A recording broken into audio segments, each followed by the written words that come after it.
What's up, everybody, and welcome back to a new episode of Godzilla Explained.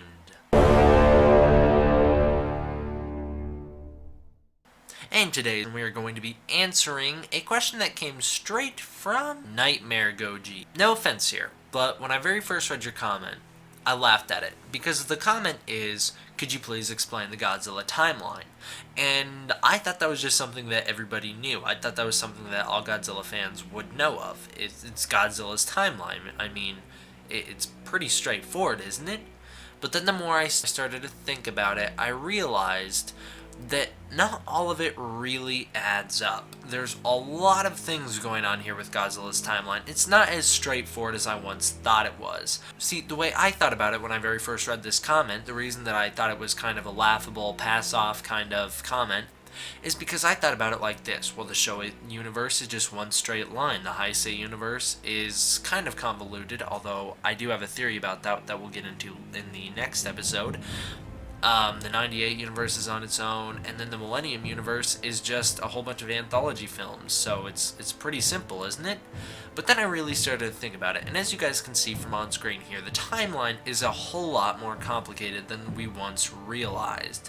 Without further ado, let's start off the first episode of this multi-part series, or mini-series within Godzilla Explained, by talking about the Showa universe, which, as you guys can see, actually is a little bit more complicated than people give it credit for, including myself. Now, here is the best representation of the Showa universe that I could think of. So we start out with 1954's events of Gojira. These are the, of course, precedent events for all the Godzilla films to come, almost, with a few exceptions. And we follow that up with Godzilla Raids Again. Now, keep in mind that this is just a representation of the order of events, things happening, not the actual scale of time. I could not do that. Of course, then we jump to King Kong vs. Godzilla. This happened a decade later, just like it happened in the real world. Godzilla had been frozen in an iceberg at the end of Godzilla Raids Again, and they woke him up in King Kong vs. Godzilla. Moving on, we get to Mothra vs. Godzilla. From here, we have Ghidorah the Three-Headed Monster. From there, we get Invasion of the Astro Monster. We have Godzilla vs. the Sea Monster. From there, we have Son of Godzilla. And here's where things get interesting, because most people would think, well, wouldn't right here we'd get All Monsters Attack, aka Godzilla's Revenge? Actually, no.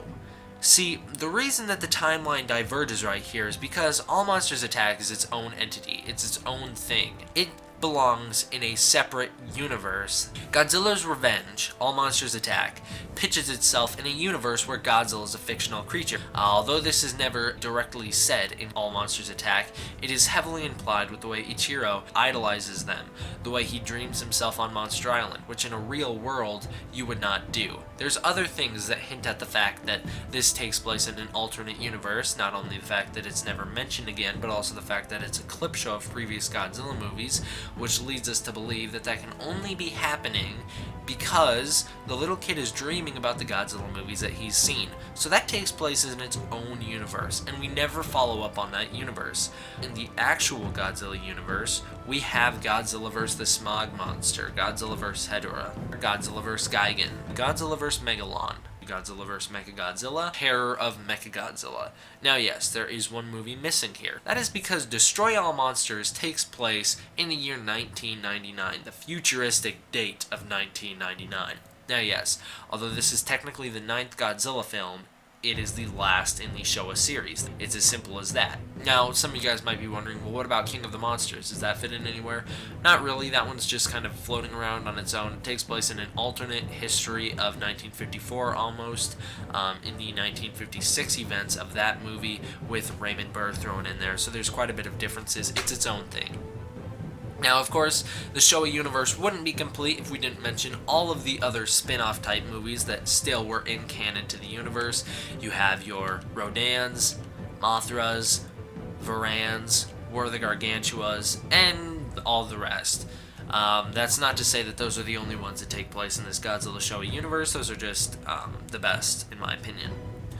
Now, there's also one honorable mention that we can throw in here that takes place in the same Showa universe, but is not talked about in any of the Godzilla films, even though it features Godzilla. And that is his appearance on Zone Fighter. This takes place in between the events of Godzilla vs. Megalon and Godzilla vs. Mechagodzilla, so it is still in canon. Godzilla still makes an appearance, Ghidorah makes an appearance, Gigan makes an appearance, and Zone Fighter is in there messing about. So now we can link in the entire Zone Fighter series to the Showa universe, and as you guys can see, it is a very complex universe, much more than I gave it credit for, so once again, I do apologize, Nightmare Goji.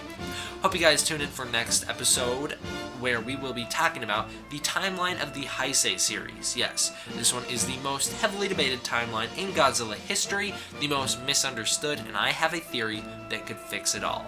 Tune in next time to Godzilla Explained. Hope to see you there. Thank you guys all for watching. D-Man out.